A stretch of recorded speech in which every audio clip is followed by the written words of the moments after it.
दोस्तों हाल ही में खतरनाक हॉरर फिल्म रिलीज हुई है, नाम है शैतान। और भाई साहब इसमें जो कुछ हुआ है ना, वो देख के आप कहोगे बच्चों को लड्डू मत खिलाओ बिना पूछे। तो आज की इस वीडियो में हम समझेंगे कि शैतान फिल्म में हुआ क्या, ये वनराज कौन है और जानवी के पीछे क्यों पड़ा है। सो विदाउट एनी डिले चलो शुरू करते हैं। काले से भी काला मैं, बहकावे का प्याला मैं, तंत्र से लेकर श्लोक का मालिक हूँ मैं नौ लोक का। पार्ट 1 कहानी की शुरुआत। फिल्म की शुरुआत होती है एक मरे हुए चूहे से और कोई अनजान आदमी उसे पॉलिथीन में उठा लेता है। कट टू हमारी प्यारी फैमिली, कबीर पापा, ज्योति मम्मी, जानवी बड़ी बेटी और ध्रुव छोटा बेटी। जानवी अपने दोस्तों के साथ लद्दाख ट्रिप पे जाना चाहती है और पापा साहब हाँ कर देते हैं, लेकिन शर्तों के साथ। फैमिली अगले दिन फार्म हाउस पे आउटिंग पे निकलती है और रास्ते में एक ढाबे पे रुकती है, जहाँ इनकी जिंदगी में एंट्री होती है एक अजनबी की, वनराज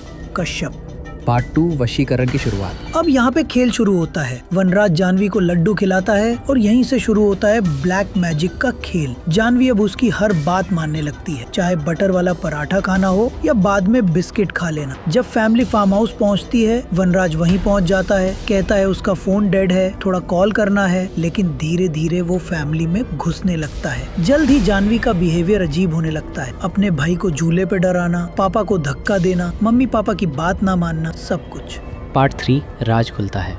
अब वनराज खुलकर बोलता है, उसने जानवी पर वशीकरण किया है, यानी अब जानवी सिर्फ वही करेगी जो वनराज बोलेगा। वो जानवी से अपने पापा को थप्पड़ मरवाता है, चाय पत्ती खिलवाता है, नाचता है, रोता है और जानवी सब करती है। वनराज का असली मकसद ये है कि वो जानवी को साथ ले जाना चाहता है, लेकिन पेरेंट्स की स्वीकृति जरूरी है, वरना उसका वशीकरण टूट सकता है। कबीर और ज्योति इसके लिए तैयार नहीं होते, तो वनराज हिंसा पे उतर आता है। वो जानवी से अपने भाई ध्रुव को मारने कहता है और जानवी उसे छत से फेंक देती है।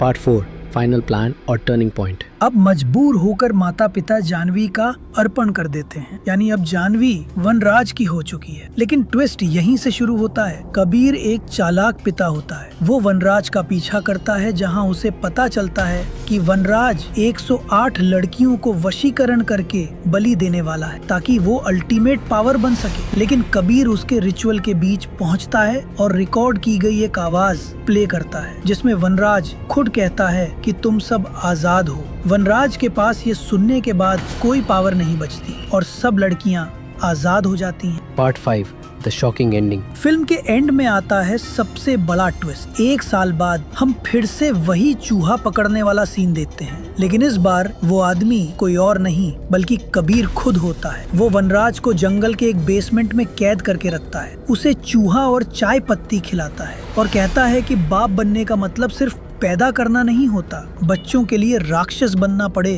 तो हम बनेंगे। अब वनराज का नरक बना है ये बेसमेंट और कबीर बन चुका है उसका शैतान। तो दोस्तों ये थी फिल्म शैतान की पूरी कहानी, जिसमें तंत्र, मनोविज्ञान और पेरेंटल लव का एक खतरनाक कॉम्बिनेशन देखने को मिला। अगर आपको ये वीडियो पसंद आया हो तो लाइक करो, शेयर करो और चैनल पे नए हो तो सब्सक्राइब ठोक दो। और हाँ, अगर इस वीडियो पे 15,000 लाइक्स और 1,000 कॉमेंट्स आते हैं तो मैं इसका ऑल्टरनेट एंडिंग और हिडन डिटेल्स पे एक एक्स्ट्रा वीडियो भी लाऊंगा। मैं मिलूंगा आपसे अगली बार एक और डरावनी कहानी के साथ। Till then stay safe, stay spooky.